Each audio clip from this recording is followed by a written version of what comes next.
السلام علیکم، میں ہوں رضا میکن، آپ دیکھ رہے ہیں IRK نیوز۔ آئیے جانتے ہیں کچھ تازہ ترین اپڈیٹس صدیق جان صاحب سے۔ سہیل آفریدی صاحب کی وزیراعظم شہباز شریف سے ملاقات ہوئی ہے۔ اس خبر کے مختلف پہلوؤں پر اور اس ملاقات کے مختلف پہلوؤں پہ ذرا بات کروں گا میں۔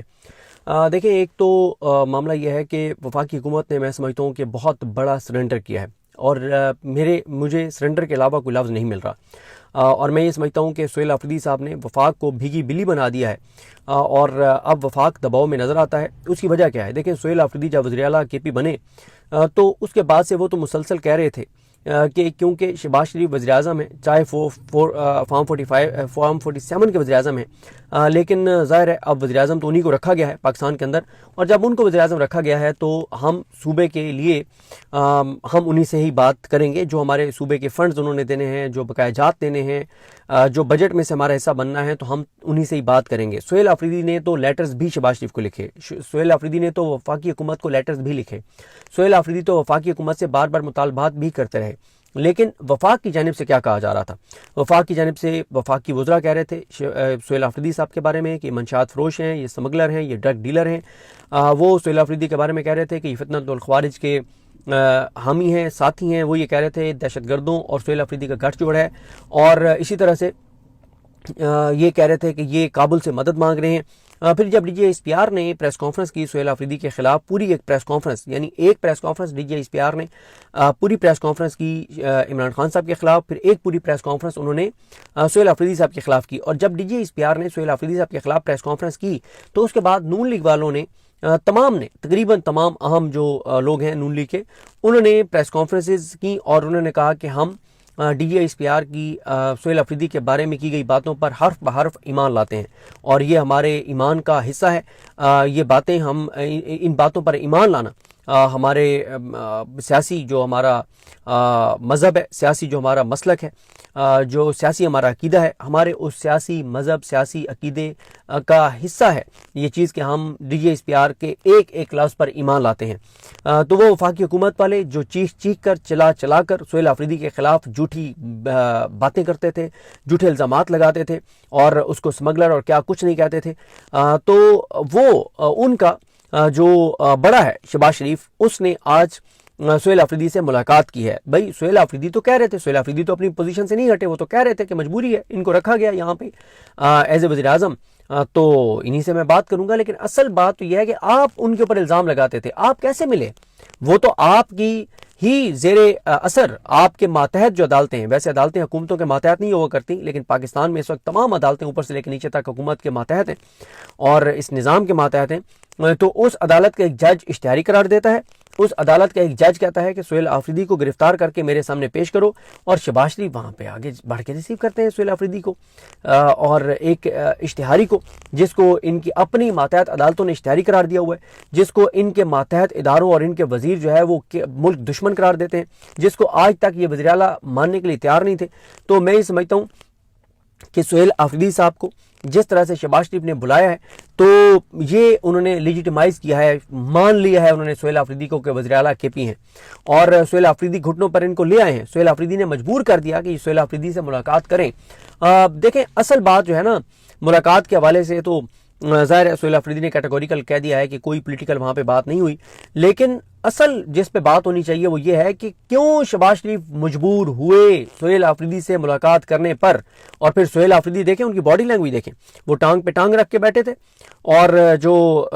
ان کو وہ بہت سنجیدہ تھے، ان کے چہرے پہ کوئی مسکراہٹ نہیں تھی۔ اور اب اس پہ بھی اعتراض ہو رہا ہے، جو طارق متین صاحب نے ٹویٹ کیا ہوا ہے کہ نون لیگ والے اعتراض کر رہے ہیں کہ سہیل آفریدی کیوں ٹانگ پہ ٹانگ رکھ کے بیٹھا تھا، سہیل آفریدی کو کیوں یہ جو ہے نا وہ وزیر اعظم پاکستان کے سامنے بیٹھے تھے۔ وہ بھائی کس وزیر اعظم پاکستان کے سامنے؟ اور وہ طارق متین صاحب نے کہا نا کہ یہ ہوتا ہے کانفیڈنس جب آپ فارم 45 پہ جیتے ہوتے ہیں۔ اور پھر جنید اکبر صاحب نے جو بات کی وہ کہتے ہیں کہ عوامی مینڈیٹ کی اس سے بڑی توہین اور کیا ہوگی کہ کروڑوں عوام کا منتخب وزیر اعلیٰ ایک بغیر ووٹ والے وزیر اعظم کے ساتھ ملاقات پر مجبور ہوتا ہے۔ اس تلخ حقیقت کا اشتہار ہے کہ ملک میں آئین کی بالادستی دم توڑ چکی ہے، اور عدل و انصاف صرف کٹ پتلیوں کے گھر کی باندھی بن کر رہ گیا ہے۔ بالکل ٹھیک کہا جنید اکبر صاحب نے، یہ بدقسمتی ہے پاکستان کی کہ 4.5 کروڑ لوگوں کا منتخب وزیر اعلیٰ جو اپنی MP کی سیٹ جیتا ہے، جس کے صوبے کے اندر عوام نے ان کو مینڈیٹ دیا ہے، وہ ایک ایسے شخص کے سامنے بیٹھا تھا جو شخص فارم 47 کے ذریعے MNA بنا ہے، جو فارم 47 کی حکومت کا وزیر اعظم ہے، اور جن کے جو حامی ہیں سارے صحافی، وہ یہ نہیں کہتے کہ شہباز شریف واقعی جیت کر آئے ہیں، وہ کہتے ہیں 2018 میں امتحان نہیں ہوئی تھی، 2024 میں بھی ہوئی ہے۔ وہ اس طرح سے اس چیز کو نارملائز کرتے ہیں، وہ مانتے ہیں کہ شہباز شریف فارم 47 کا وزیر اعظم ہے۔ اور جس طرح سے ان کو لایا گیا کہ نواز شریف کے حلقے کے بیلٹ پیپرز کئی ہفتوں تک چھاپنے پڑے 8 فروری کے بعد۔ اب آتے ہیں اس بات پر، میں ذرا کچھ وجوہات اور آپ کے سامنے رکھوں گا کہ میں کیا سمجھتا ہوں کہ اس کی وجہ کیا ہے کہ شہباز شریف کو گھٹنوں پر اور وفاقی حکومت کو بھیگی بلی بنا کر گھٹنوں پر لائیں۔ عمران خان کا سہیل آفریدی ان کو سرنڈر کرنے پر مجبور کر گیا۔ اگر آپ کے ذہن میں سرنڈر کے علاوہ کوئی لفظ آتا ہے تو وہ آپ مجھے بتا دیجیے گا۔ میرے ذہن میں سرنڈر کے علاوہ کوئی لفظ نہیں آتا، کیونکہ جس طرح سے انہوں نے جھوٹے الزامات لگائے اور چیخ کر چلا کر، اور ان کے منہ سے تھوک گر رہا تھا، اور یہ پھیپھڑوں کا زور لگا کر، میں نے تو ایک وزیر اتنے پھیپھڑوں کا زور لگا رہا تھا، میں نے تو کہا کہ بھائی اس کو تو شاید اللہ تعالیٰ اس کو اپنی امان میں رکھے، اللہ تعالیٰ اس کو صحت دے، جتنا یہ پھیپھڑوں کا زور لگا رہا ہے ہو سکتا ہے اس کو لاہور میں ڈاکٹر اشرف جمال کے پاس لے کر جانا پڑے، کیونکہ اسلام آباد، کیونکہ ڈاکٹر اشرف جمال یہ بہاولپور ہوتے تھے اور اب لاہور میں، اور بڑے ان کے پیشنٹ ہیں، بڑا ان کا نام ہے، میں کیونکہ ان کو بہاولپور میں بھی جانتا تھا، بہت سینئر بندے ہیں، تو میں نے کہا اس کو تو مجھے لگتا ہے کہ کیونکہ وہ بہت کمپلیکیٹڈ جو پیشنٹس ہوتے ہیں وہ ان کے پاس جاتے ہیں، تو میں نے کہا اس کو تو جس طرح پھیپھڑوں کا زور یہ لگا رہا ہے، لیکن اس بیچارے کی بھی مجبوری تھی، وہ فارم 47 پہ جیتا ہوا تھا اور جیتا ہوا ہے، تو اس بیچارے نے جہاں سے اس کو کہا گیا تھا ادھر سے جو حکم تھا تو وہ ان کو بتا رہا تھا کہ دیکھو میں تمہارے کتنا وفادار ہوں، تم نے مجھے سہیل آفریدی پر چھوڑا ہے تو دیکھو میں کیسے پڑ گیا ہوں، کیسے میں چیخ کے چلا کے پھیپھڑوں کا زور لگا کے سہیل آفریدی کے اوپر جو ہے وہ گالم گلوچ کر رہا ہوں، گھٹیا اور تضحیک میں بات کر رہا ہوں۔ تو ظاہر ہے جب آپ جیتے ہوئے نہیں ہوتے اور جب آپ فارم 47 کے اوپر جعلی طریقے سے مسلط کیے جاتے ہیں تو پھر آپ کو جو کہا جاتا ہے آپ کو وہ ماننا پڑتا ہے، نوکر کی تنخرا کی۔ سہیل آفریدی نے باہر نکل کر کیا کہا، انہوں نے کہا کہ مجھے شہباز شریف نے یہ دعوت دی تھی ملاقات کی، بلوچستان پر ہم نے وزیر اعظم کے ساتھ اظہار تعزیت کیا، جو کچھ ہوا ہم نے دہشت گردی کی مذمت کی، NFC سمیت تمام اور جو ہمارے صوبے کے بقایات ہیں ان پر ہم نے بات کی، دہشت گردی کے حوالے سے مشترکہ لائحہ عمل پر بات کی، قبائلی علاقوں کو جو فنڈز نہیں دیے جا رہے اس پہ بات کی۔ وزیر اعظم نے کہا کہ آپ آج ہی احسن اقبال کے ساتھ بیٹھیں، 2-3 میٹنگز اور ہوں گی، اور جب ان میٹنگز میں کچھ فیصلے ہوں گے تو آپ کو پتہ چل جائے گا۔ پھر ایک صحافی نے سوال کیا، انہوں نے کہا جی آپ نے آج پہلی بار دہشت گردوں کا کیٹیگوریکل آپ نے ان کی مذمت کیا، تو سہیل آفریدی نے کہا کہ آپ شاید پہاڑوں پر ہوں گے اور آج آپ پہاڑوں سے نیچے اتریں اور آپ کے کان ٹھیک ہیں، آج آپ کے کان ٹھیک کام کر رہے ہیں، ورنہ میں اس سے پہلے بھی دہشت گردی کی مذمت کر چکا ہوں۔ دہشت گردی کا کوئی مذہب نہیں ہوتا، کوئی علاقہ نہیں ہوتا، کوئی ملک نہیں ہوتا، اور دہشت گرد ہوتے ہیں، ان کی ہر حال میں ہم مذمت کرتے ہیں، کرتے رہے ہیں، کرتے ہیں اور کرتے رہیں گے۔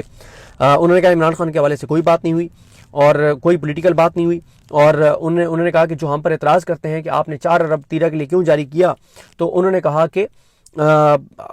وہ لوگ ہیں جو 5300 ارب کی کرپشن کر چکے ہیں، اس کے اندر IMF بتا رہا ہے کہ یہ 5300 ارب کی کرپشن کر چکے ہیں، جو ہمارے 4 ارب پہ سوال اٹھاتے ہیں وہ 5300 ارب کی کرپشن کر چکے ہیں۔ انہوں نے کہا کہ تیرہ میں فوج کے جوانوں، پولیس کے جوانوں، عوام نے جو ہے وہ قربانیاں دی ہیں، جب ان کے خلاف بات کی جاتی ہے تو یہ ان کی دل آزاری کرنے کے مترادف ہے۔ اور انہوں نے کہا کہ اگر میں بطور پولیٹیکل ورکر سوچوں تو میں کبھی بھی، اگر میں صرف پولیٹیکل ورکر ہوتا تو میں کبھی شہباز شریف سے ملاقات نہ کرتا، کسی صورت ملاقات نہ کرتا، لیکن میری مجبوری یہ ہے کہ میں وزیر اعلیٰ بھی ہوں، تو میں جس عہدے پر ہوں اس عہدے کا تقاضا تھا کہ میں شہباز شریف سے ملوں، ورنہ ایز اے پولیٹیکل ورکر میں کبھی بھی شہباز شریف کے سامنے نہ جاتا۔ تو یہ بہت انہوں نے سخت اور تلخ بات کی، وہاں سے نکل گئے۔ تو ناظرین یہ تھی آج کی تازہ ترین اپڈیٹس جو آپ نے جانی صدیق جان کی زبانی۔ اسی کے ساتھ اپنے میزبان رضا میکن کو اجازت دیجیے، اللہ حافظ۔